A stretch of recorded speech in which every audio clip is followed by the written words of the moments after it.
45 ఏళ్లు దాటిన మహిళలకు సోకే జననేంద్రియ క్యాన్సర్లను ముందుగానే గుర్తించి వారికి సరైన చికిత్స అందించి సంపూర్ణ ఆరోగ్యాన్ని ప్రసాదించేందుకు నెల్లూరు అపోలో స్పెషాలిటీ హాస్పిటల్లో ఎండ్ ఓ చెక్ పేరుతో ప్రత్యేక కార్యక్రమాన్ని ప్రారంభించినట్లు hospital director medical services doctor Sriram Satish తెలియజేశారు. బుధవారం నెల్లూరు అపోలో హాస్పిటల్లో ఈ కార్యక్రమాన్ని surgical oncologist doctor GVV Prasad Reddy, ప్రముఖ oncologist doctor Haritha, unit head బాలరాజుతో కలిసి డాక్టర్ శ్రీరామ్ సతీష్ ప్రారంభించారు. అనంతరం వైద్య బృందంతో కలిసి ఆయన మాట్లాడారు. ఇందులో భాగంగా 45 ఏళ్లు దాటిన మహిళలకు సోకే జననేంద్రియ క్యాన్సర్లు అయిన అండాశయ, గర్భాశయ క్యాన్సర్ల నివారణకు ఎండ్ ఓ చెక్ పేరుతో ప్రత్యేక కార్యక్రమాన్ని ప్రారంభించినట్లు డాక్టర్ శ్రీరామ్ సతీష్ పేర్కొన్నారు. ప్రధానంగా ఋతుక్రమం ఆగిపోయిన మహిళలకు అండాశయ, గర్భాశయ క్యాన్సర్లు సోకే ప్రమాదం ఉందని చెబుతూ వారు తప్పనిసరిగా ముందస్తు స్క్రీనింగ్ పరీక్షలు చేయించుకోవాలన్నారు. ఎండ్ ఓ చెక్ కార్యక్రమం ద్వారా మహిళల జననేంద్రియ క్యాన్సర్లపై అవగాహన కల్పించడం, స్క్రీనింగ్ పరీక్షలను ప్రోత్సహించడం, సరైన చికిత్స అందించి మహిళా లోకానికి అపోలో సంస్థ అండగా నిలవడమే లక్ష్యమని నెల్లూరు అపోలో వైద్యులు వెల్లడించారు. మీకు తెలుసు కదా, ప్రజెంట్ డేస్లో క్యాన్సర్ అంటే ఎంత ప్రివలెంట్ అయిపోయింది, ఇన్సిడెన్స్ ఎక్కువ అయిపోయింది అనేసి, అందుకోసం తొందరగా స్క్రీన్ చేసుకుంటే most of the cancers early స్టేజెస్లో కానీ ప్రీ మ్యాలిగ్నెంట్ స్టేజెస్లో కానీ మనం కనుక్కుంటే పేషెంట్ క్యాన్సర్ రాకుండా అరికట్టచ్చు. అందుకోసమే 45 ఏళ్ళు దాటిన స్త్రీలందరికీ స్క్రీనింగ్ అపోలో స్పెషాలిటీ హాస్పిటల్ నెల్లూరులో అండ్ ఈ ఆంకాలజీ ప్రోగ్రామ్ ఎంటైర్ 72 హాస్పిటల్స్లో మనం స్క్రీనింగ్ ప్రోగ్రామ్ స్టార్ట్ చేసాము. ఏ పద్ధతిలో స్క్రీనింగ్ చేయొచ్చు అంటే బ్లడ్ కానీ, ఫిజికల్ ఎగ్జామినేషన్, అల్ట్రాసౌండ్ అయింది, అన్ని ఎక్విప్మెంట్ మన దగ్గర ఉంది. And qualified people and first cancer specialist Nellore జిల్లాలో రాయలసీమ డిస్ట్రిక్ట్లో డాక్టర్ హరిత మేడం 20 ఏళ్ళ నుంచి సేవలు అందిస్తున్నారు. రీసెంట్గా డాక్టర్ ప్రసాద్ రెడ్డి గారు కూడా స్విమ్స్లో అయిపోయి MCH అయ్యి 3 ఏళ్ళు వెల్లూరులో పనిచేసి మనకి డాక్టర్ ప్రసాద్ రెడ్డి గారు కూడా సర్జికల్ ఆంకాలజీలో నెల్లూరులో సేవలు అందిస్తున్నారు.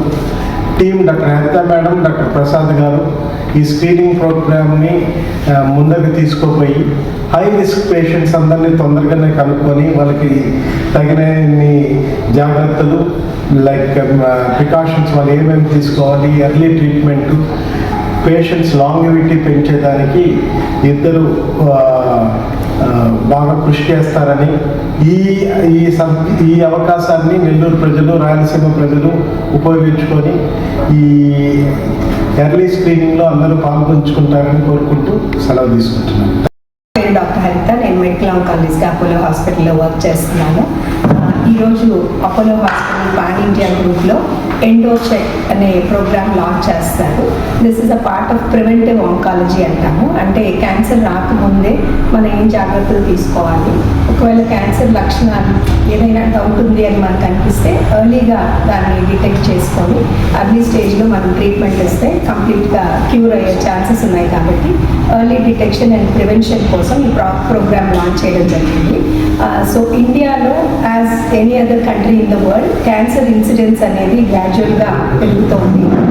గైనిక్ క్యాన్సర్స్ అంటాం, అంటే లేడీస్లో వచ్చే క్యాన్సర్స్ కూడా ప్యారలల్గా ఇన్సిడెన్స్ పెరిగిపోతోంది. లేడీస్లో at present breast cancer, cervical cancer top మోస్ట్లో ఉన్నప్పటికీ కూడా ఓవేరియన్ క్యాన్సర్, ఈ గర్భసంచి క్యాన్సర్ అంటే ఎండోమెట్రియల్ క్యాన్సర్ అంటాము, ఈ 2 4th 5th ప్లేసెస్లో ఉన్నాయి. కాబట్టి వీటిని ఎర్లీగా మనం డిటెక్ట్ చేసి క్యూర్ చేసుకోవడం అనేది చాలా అవసరం. సింపుల్గా చెప్పాలంటే ఈ పేషెంట్స్ లేదా మన జనరల్ హెల్త్ చెకప్కి వచ్చినప్పుడు మనం చేసే కొన్ని టెస్ట్ ద్వారా ఈ ప్రాబ్లమ్స్ మనము డయాగ్నోస్ చేస్తాము. ఎండోమెట్రియల్ క్యాన్సర్కి ఉదాహరణకి కొన్ని లక్షణాలు ఉంటాయి. అంటే ఇర్రెగ్యులర్గా మంత్లీ పీరియడ్స్ రావడము, పీరియడ్స్ వచ్చినప్పుడు ఎక్కువగా బ్లీడింగ్ అవ్వడము, అలాగే పీరియడ్స్ ఆగిపోయిన వాళ్ళకి అంటే మెనోపాజ్ వచ్చిన వాళ్ళకి తర్వాత బ్లీడింగ్ అనేది రావడము, బరువు తగ్గడము ఇలాంటివి లక్షణాలుగా ఉంటాయి. అదే ఓవరీ క్యాన్సర్లో వచ్చేటప్పటికి లక్షణాలు స్పెసిఫిక్గా ఏమీ ఉండవు. ముఖ్యంగా దీనికి పొట్ట ఉబ్బరంగా ఉండడము, ఆకలి తగ్గడము, స్లోగా వెయిట్ తగ్గిపోవడము ఇలాంటి లక్షణాలు ఉంటాయి. ఇవే లక్షణాలు వేరే డిసీజెస్లో కూడా ఉంటాయి కాబట్టి ఈ ఓవేరియన్ క్యాన్సర్ని కనుక్కోవడం కష్టం. జనరల్గా 3వ స్టేజ్ 4వ స్టేజ్లో ఓవేరియన్ క్యాన్సర్ని కనుక్కోవడం జరుగుతుంది. అందుకని మనం కొన్ని టెస్ట్ ద్వారా ఈ ఎర్లీ స్టేజ్లో డిటెక్ట్ చేసుకునే దానికి ప్రయత్నం చేయాలి. సో జనరల్గా మనకి పేషెంట్స్ అప్రోచ్ అయినప్పుడు సింపుల్ టెస్ట్ అంటే అల్ట్రాసౌండ్ ద్వారా ఫస్ట్ ఓవేరియన్ క్యాన్సర్ కానీ ఎండోమెట్రియల్ క్యాన్సర్ని కానీ డిటెక్ట్ చేయొచ్చు. అల్ట్రాసౌండ్లో మనకి ఏమాత్రం సస్పిషన్ ఉన్నా కానీ దానికి బయాప్సీ చేయడం, అలాగే సిటీ కానీ ఎంఆర్ఐ స్కాన్ కానీ ఇమీడియట్గా చేయడం జరుగుతుంది. దాంతో ఇవి డయాగ్నోస్ అవుతాయి. అలాగే ఓవేరియన్ క్యాన్సర్కి మనం CA-125 అనే ట్యూమర్ మార్కర్ చేస్తాము. ట్యూమర్ మార్కర్ లెవెల్స్ బ్లడ్లో హైగా ఉన్నాయి అంటే వాళ్ళకి మిగిలిన పరీక్షలు చేసుకోవాల్సి వస్తుంది. సో ఒకసారి ఇవి డయాగ్నోస్ చేసిన తర్వాత ఫర్దర్గా ఈ స్టేజింగ్ వర్కప్ అండ్ ట్రీట్మెంట్ ఇవ్వడం జరుగుతుంది. సో జనరల్గా స్క్రీనింగ్ అనేది లక్షణాలు లేని వాళ్ళకి చేస్తాం కాబట్టి హై రిస్క్ వాళ్ళు కంపల్సరీగా ఈ స్క్రీనింగ్ టెస్ట్ చేయించుకోవాల్సి వస్తుంది.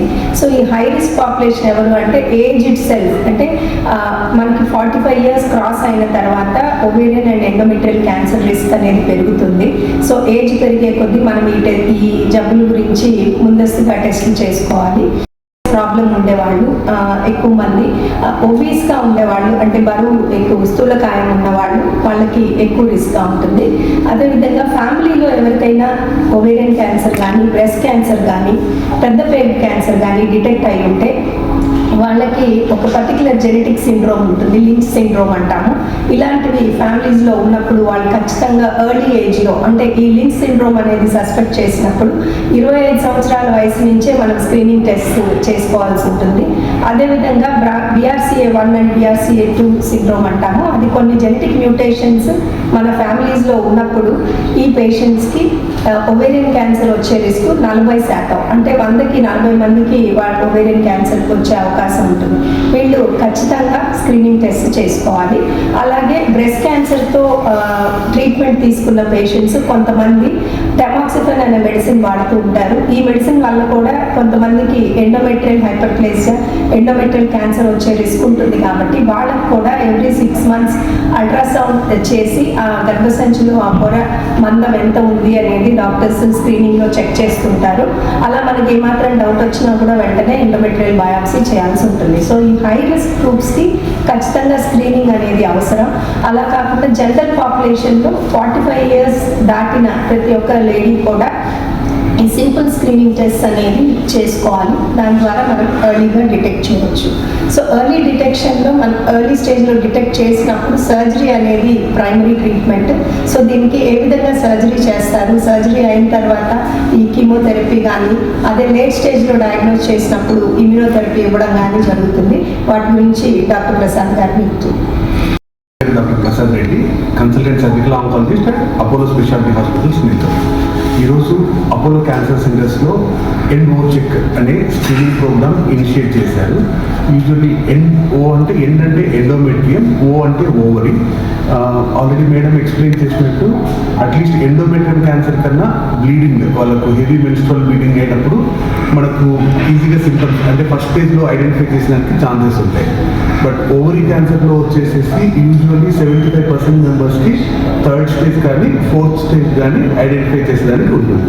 సో ఫస్ట్ మనము గర్భసంచి క్యాన్సర్ చూసుకుంటే గర్భసంచి క్యాన్సర్లో first stage, 2nd stage, 3rd stage ఈ 3 స్టేజ్లకి ఫస్ట్ ట్రీట్మెంట్ ఆప్షన్ వచ్చేసి సర్జరీ. సర్జరీలో మనము గర్భసంచి పక్కన ఉన్న లింఫ్ నోడ్స్, తర్వాత పొట్టలో పెరిటోనియం అనే ఒక లేయర్ ఉంటుంది, అది బయాప్సీ, తర్వాత ఒమెంటం అనే కొవ్వు పదార్థం ఉంటుంది. ఇవన్నీ తీసి టెస్ట్కి పంపిస్తాం. ఇదంతా మనము లాప్రోస్కోపీ ద్వారా, ఓపెన్ ద్వారా 2 ప్రొసీజర్స్ ద్వారా చేయొచ్చు. మన హాస్పిటల్లో 2 ప్రొసీజర్స్ ద్వారా అవైలబిలిటీ ఉంది. ఇలా చేసిన తర్వాత ఫైనల్ స్టేజ్ మనకు 5 to 6 daysకి తెలుస్తుంది. ఫైనల్ స్టేజ్ని బట్టి ఒకవేళ స్టార్టింగ్ స్టేజ్లోనే ఉంది, స్టేజ్ 1లో ఉన్నప్పుడు రిస్క్ ఫ్యాక్టర్స్ ఏది, అన్ని గుడ్ రిస్క్ ఫ్యాక్టర్స్ ఉన్నాయంటే వాళ్ళకి ఫ్యూచర్ ఏం ట్రీట్మెంట్ అవసరం పడకపోవచ్చు. అదే ఫస్ట్ స్టేజ్లో ఉండి బ్యాడ్ రిస్క్ ఫ్యాక్టర్స్ అంటే వయసు 70 సంవత్సరాల పైన, తర్వాత మయోమెట్రియం అనే ఒక లేయర్ ఉంటుంది. ఆ లేయర్ మోర్ దాన్ 50% ఇన్వాల్వ్ అయితే వీళ్ళకు బ్రేకీ థెరపీ అంటారు. సో అది బ్రేకీ థెరపీ అనేది ఒక form of radiation therapy. Weekly once 3 weeks ఇస్తే సరిపోతుంది. స్టేజ్ 2 వాళ్ళకు బ్రేకీ థెరపీతో పాటు ఈబిఆర్టీ అంటారు. అది ఒక 5 weeks ట్రీట్మెంట్. సో టోటల్లీ ఇది ఒక టోటల్ 8 weeks ట్రీట్మెంట్ ఉంటుంది. అదే స్టేజ్ 3 క్యాన్సర్ వచ్చిన వాళ్ళకు సర్జరీ తర్వాత కీమోథెరపీ ఫస్ట్ ఇచ్చి దాని తర్వాత రేడియేషన్ థెరపీ ఇవ్వాల్సి ఉంటుంది. Final stage cancer like 4th stage cancer వచ్చిన వాళ్ళకు జెనెటిక్ టెస్టింగ్ చేయించి ఆ టెస్ట్కి సంబంధించి స్పెసిఫిక్గా డ్రగ్స్ పెడతాం మనం. అదే అండాశయ క్యాన్సర్కి ట్రీట్మెంట్కి సంబంధించి యూజువలీ 75-80% అడ్వాన్స్డ్ స్టేజెస్లో కనుక్కుంటాము. అలా కాకుండా మనం ఇప్పుడు పెట్టే ఈ స్క్రీనింగ్ ప్రోగ్రామ్ యూటిలైజ్ చేసుకొని 45 years అబోవ్ ఉన్న ప్రతి ఫిమేల్స్ రిస్క్ స్ట్రాటిఫికేషన్ చేసుకొని, అంటే వాళ్ళ ఇంట్లో ఎవరికైనా కానీ వాళ్ళ తల్లికి కానీ చెల్లికి కానీ వాళ్ళ రిలేషన్స్లో ఎవరికైనా రొమ్ము క్యాన్సర్ కానీ అండాశయం క్యాన్సర్ కానీ గర్భసంచి క్యాన్సర్ కానీ ఉన్నవాళ్ళు, సో మనము చిన్న అల్ట్రాసౌండ్ స్కాన్ ఒక చిన్న బ్లడ్ టెస్ట్ చేస్తే ఎర్లీ స్టేజ్లో అంటే ఆరంభ దశలో కనుక్కునేదానికి ఛాన్సెస్ చాలా ఎక్కువ ఉన్నాయి. ఈ ఆరంభ దశలో కనుక్కుంటే ట్రీట్మెంట్ చేసే పార్ట్ కూడా చాలా తక్కువగా ఉంటుంది. ట్రీట్మెంట్ సక్సెస్ అయ్యేదానికి ఛాన్సెస్ ఆల్మోస్ట్ 90-95% ఉంటుంది. ఎంత ఎఫర్ట్ ట్రీట్మెంట్ పెట్టినా కానీ ట్రీట్మెంట్ సక్సెస్ అయ్యేదానికి ఛాన్సెస్ వచ్చేసి ఆల్మోస్ట్ 25-30% ఉంటుంది. ఇప్పుడు అండాశయం క్యాన్సర్లో ఫస్ట్ స్టేజ్ క్యాన్సర్ అయితే మోస్ట్లీ సర్జరీ మాత్రమే సరిపోతుంది. సర్జరీ తర్వాత ఇంకేం ట్రీట్మెంట్ ఇవ్వాల్సిన అవసరం ఉండదు. బట్ స్టేజ్ 2, స్టేజ్ 3, స్టేజ్ 4 క్యాన్సర్స్కి, పర్టికులర్లీ స్టేజ్ 3, స్టేజ్ 4 క్యాన్సర్స్కి ఫస్ట్ సర్జరీ చేసేదానికన్నా ఫస్ట్ కీమోథెరపీ ఇచ్చి 3 to 4 cycles, అంటే ప్రతి 3 వారాలకు ఒక కీమోథెరపీ సైకిల్, అలా 3 నుంచి 4 cycles ఇచ్చి పేషెంట్ ఉన్న డిసీజ్ని తగ్గించి లోపల ఉన్న క్యాన్సర్ లెవెల్స్ని తగ్గించి దాని తర్వాత సర్జరీ చేసి, సర్జరీలో ఎక్కడెక్కడైతే క్యాన్సర్ ఉందో, యూజువల్లీ అండాశయం క్యాన్సర్ పెరిటోనియం అనే లేయర్కి స్ప్రెడ్ అవుతుంది, ఒమెంటం అనే లేయర్కి స్ప్రెడ్ అవుతుంది, ఆ పక్కన గర్భసంచి పక్కన లింఫ్ నోడ్స్ ఉంటాయి, ఈ లింఫ్ నోడ్స్ అంతా కూడా స్ప్రెడ్ అవుతుంది.